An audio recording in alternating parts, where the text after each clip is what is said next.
In 2014, Nigeria faced a public health challenge, the Ebola virus disease. The outbreak of the Ebola virus in West Africa also occurred in Guinea, Liberia, Sierra Leone, Mali, and Senegal, and spread to other countries including Nigeria. The story of one woman, Dr. Stella Adadevoh, became a testament to courage, sacrifice, and the power of one person's resolve, alongside other healthcare workers in Nigeria, to contain the virus and protect countless lives. On July 20, 2014, a day that will forever be etched in Nigeria's history, Mr. Patrick Sawyer, a Liberian-American government official, arrived in Lagos on a routine flight from Liberia. Unknown to everyone, he carried with him a silent deadly threat, Ebola. As he became gravely ill upon arrival, there was no suspicion of the looming danger. Doctors and healthcare workers at First Consultant Hospitals, Lagos, a private hospital, driven by their duty to save lives, tended to him.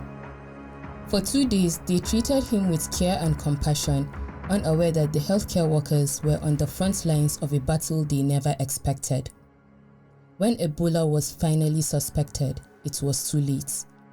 The virus had already taken hold, and the first whispers of an outbreak began to spread through Lagos, Nigeria. This was the moment Lagos, and indeed all of Nigeria, was thrust into the terrifying reality that Ebola had arrived, not through the natural spread, but through a single devastating importation. I think when Ebola struck, looking back on the activities and how we were able to at least stop the spread, it was a huge lesson to us. One thing that came to my mind was that we still had a long way to go. The building blocks for public health capabilities or capacities in this country were not there.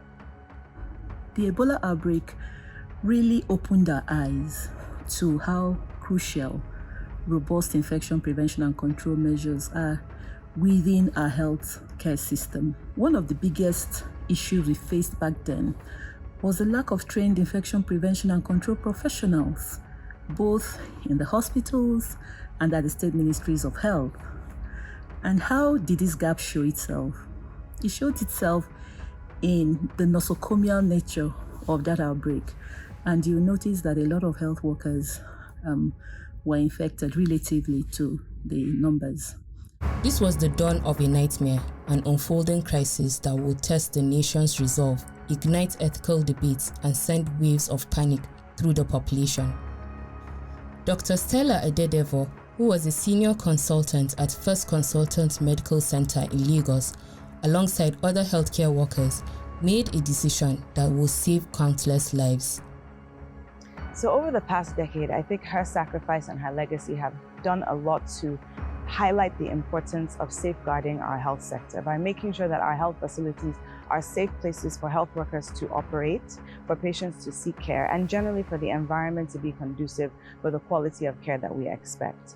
And her death and her sacrifice also birthed JASA, the public health nonprofit that's been established in her memory. And our focus is really on infection prevention and control, ensuring that safe quality care can be accessible for every Nigerian in every health facility across the country.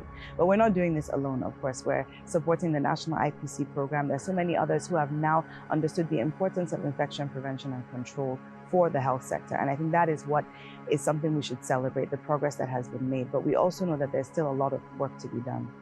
Her swift actions and determination prevented what could have been a catastrophic outbreak in Lagos, one of the most densely populated cities in the world.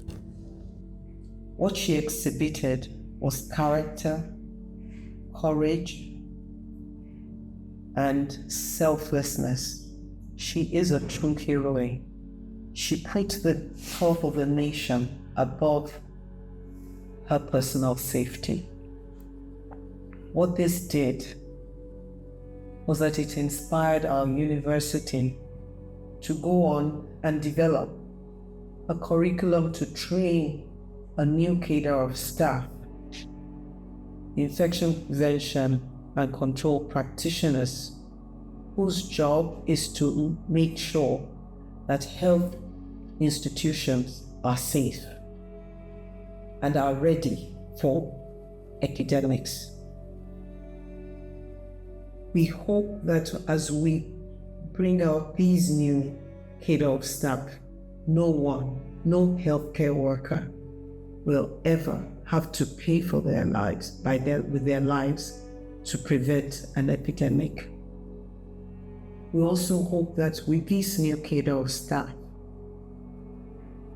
Nigerian healthcare space will be safe from preventable infectious diseases. At the University of Lagos, we are hoping that with her example, we will be able to bring out more healthcare workers that would put the nation above personal interests. Dr. Stella Adadevoh is a heroine. Dr. Stella Adadevoh is an inspiration, and we continue to honor her. Tragically, Dr. Adadevoh contracted the virus and lost her life on August 19, 2014. Her death was a profound loss to her family and the nation. 10 years on, her legacy endures.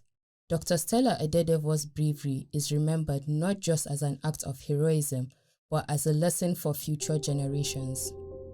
And this experience made it very clear that we needed to invest continuously in infection prevention and control infrastructure, in trainings, and in making sure that other IPC resources are available. So one of the immediate outcomes was the development of an infection prevention and control training curriculum for training IPC professionals in the country. IPC professionals who are able to lead the preparedness efforts, and when response is required, are also able to lead response efforts.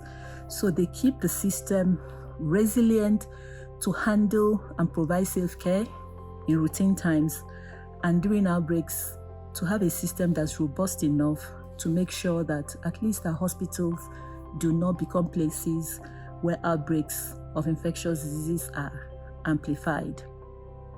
So the second part is in the area of risk communication. The 2014 Ebola crisis also taught us the invaluable role of an effective risk communication, the invaluable role effective risk communication plays, and how misinformation and fear can exacerbate a public health emergency, leading to panic and non-compliance with safety measures. So during the Ebola outbreak, Nigeria really tried to quickly disseminate accurate information, engage with communities, and address public concerns, which are all very important to preventing the spread. And I believe that this was also some of the things that led to Nigeria really controlling these outbreaks. But since then, the country has built on this experience by developing more comprehensive risk communication strategies that really prioritize transparency, cultural sensitivity, and trust building. And I believe that these are strategies that are critical in any pandemic response, because it ensures that the public receives timely and accurate information, which is essential for effective disease prevention and control.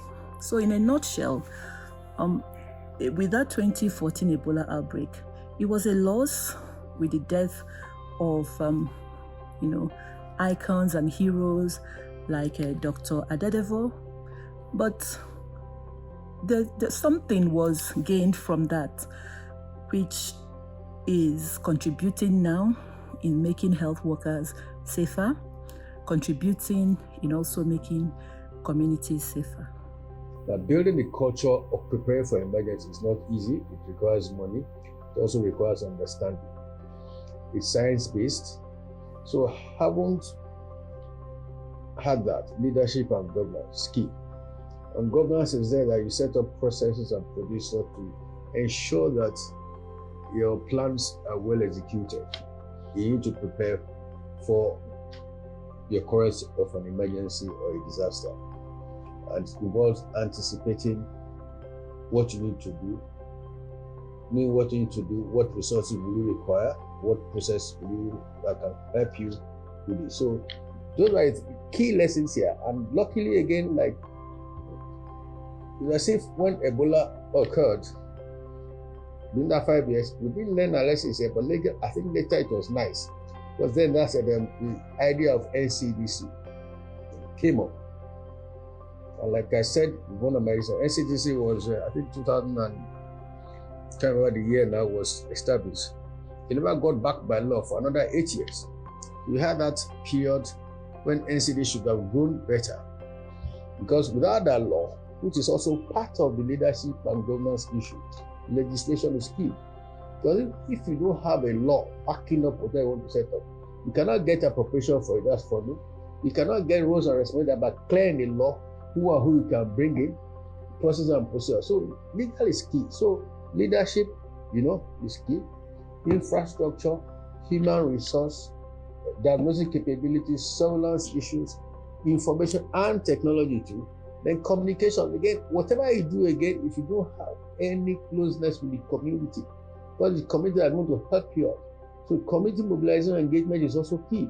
But there are the people who are closer to the people. Whatever information you want to pass to them has to go through them for it to be effective. From that dark time, Nigeria emerged stronger. We've learned the importance of early detection, rapid response, and international collaboration. The fight against infectious diseases is ongoing, but the foundation laid by heroes like Dr. Adadevoh gives us hope. Dr. Stella Adadevoh's story is one of courage, sacrifice, and hope. She showed us that one person can make a difference and her legacy will continue to inspire us all. What have we learned from Ebola 10 years after? To honor our heroes, to build stronger health systems, and to never relent in the fight against global health threats. Dr. Adadevoh's spirit lives on in every life saved and every health worker inspired by her bravery.